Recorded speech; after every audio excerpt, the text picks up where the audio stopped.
Hello పండు, నేను మీ క్లింటోని. అసలు మ్యాటర్ ఏంటంటే మా చిట్టి చెల్లిని ఎంఎస్సి బాట్ని ఏయులో సీట్ వచ్చింది. సో ఇప్పుడు హాస్టల్కి వెళ్ళిపోతుంది. సో అందుకే మా బెటాలియన్ మొత్తం జాయిన్ చేయడానికి వెళ్ళిపోతాం. చల్లా చల్లా అత్తారింటికి.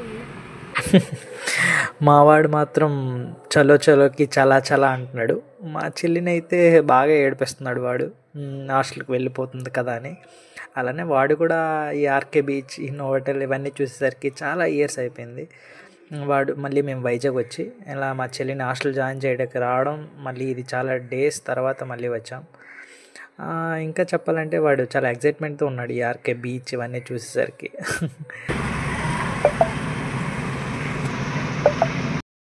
వెళ్తున్నప్పుడైతే చాలా సాడ్గా ఉంది. ఎందుకు అంతలా అయిపోతున్నామంటే ఏమన్నదో తెలుసా? ఈ వరల్డ్లో ఒక సూపర్ హీరో ఉంటారు కదా, ఇంకెవరు, మా నాన్నే. మా నాన్నని మిస్ అవుతున్నా అన్నది. ఇంకా ఆ మాట చెప్పేసరికి అందరం ఏడ్చేసాం. నేనైతే ఒకటే చెప్పా, నీ లైఫ్లో ఇండిపెండెంట్గా ఉండాలంటే, అలానే నీ పేరెంట్స్ కూడా బాగా చూడాలంటే నువ్వు బాగా చదువుకోవాలి అని. చెప్పాలంటే అసలు హాస్టల్లో అలవాటే లేదండి చిన్నప్పటి నుంచి మా చెల్లికి. ఇంటి దగ్గరే చదివింది.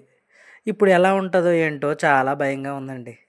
కానీ తప్పదుగా, ఎలా అయినా ఉండాలి, చదువుకోవడానికి వెళ్తుందిగా, మరి తప్పదు.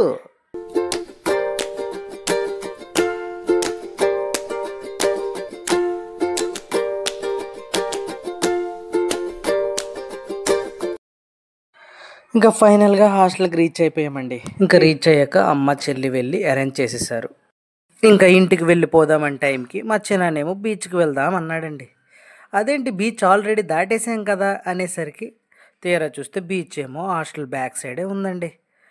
వీ నెవర్ ఎక్స్పెక్టెడ్ అండి అసలు. మా వాడు మాత్రం భలే మస్తుగా ఎంజాయ్ చేస్తున్నాడండి. వాడి పని వాడిదే. ఎన్నో రోజులైందిగా, సో అలా బీచ్ వైబ్ చూసి అలా 1 అవర్ ఉండిపోయాం. ఇంకా చెప్పాలంటే టైం కూడా అయిపోతుంది, ఎందుకంటే మేము ఇంటికి వెళ్ళేసరికి 3 అవర్స్ పడుతుంది. సో ఇప్పుడు మేము స్టార్ట్ అవ్వకపోతే చాలా టైం పట్టేస్తుంది. మా చెల్లినైతే మిస్ అవుతాం, కానీ తప్పదుగా చదువుకోవాలి.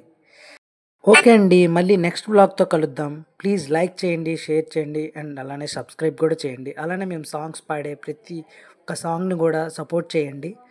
చూస్తూ ఉండండి. Stay tune. బాయ్.